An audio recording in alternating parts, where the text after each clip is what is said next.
اختیار میں جو شے رکھی یا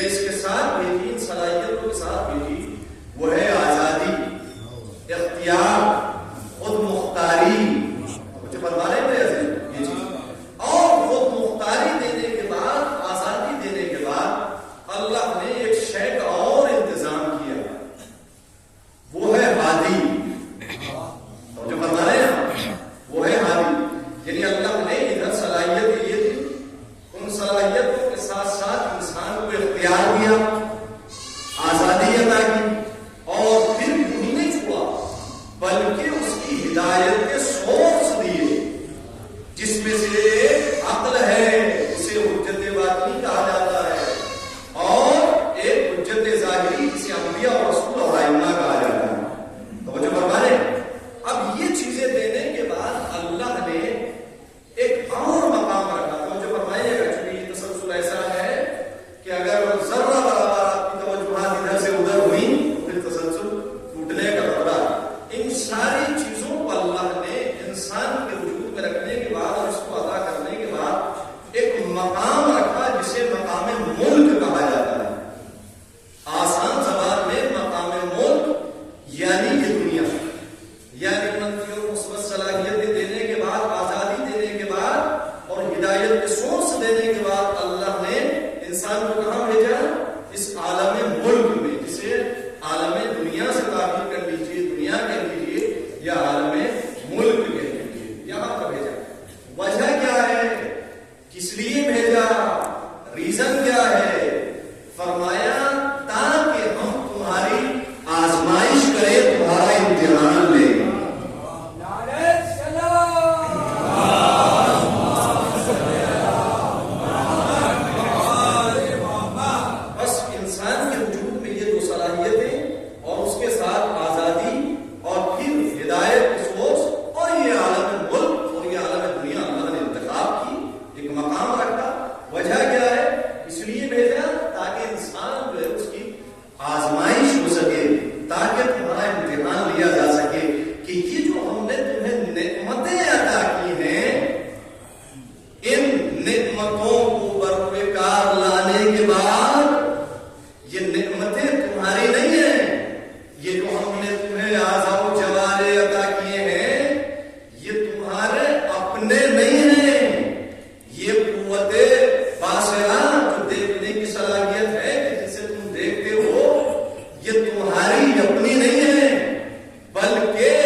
پر آپ کو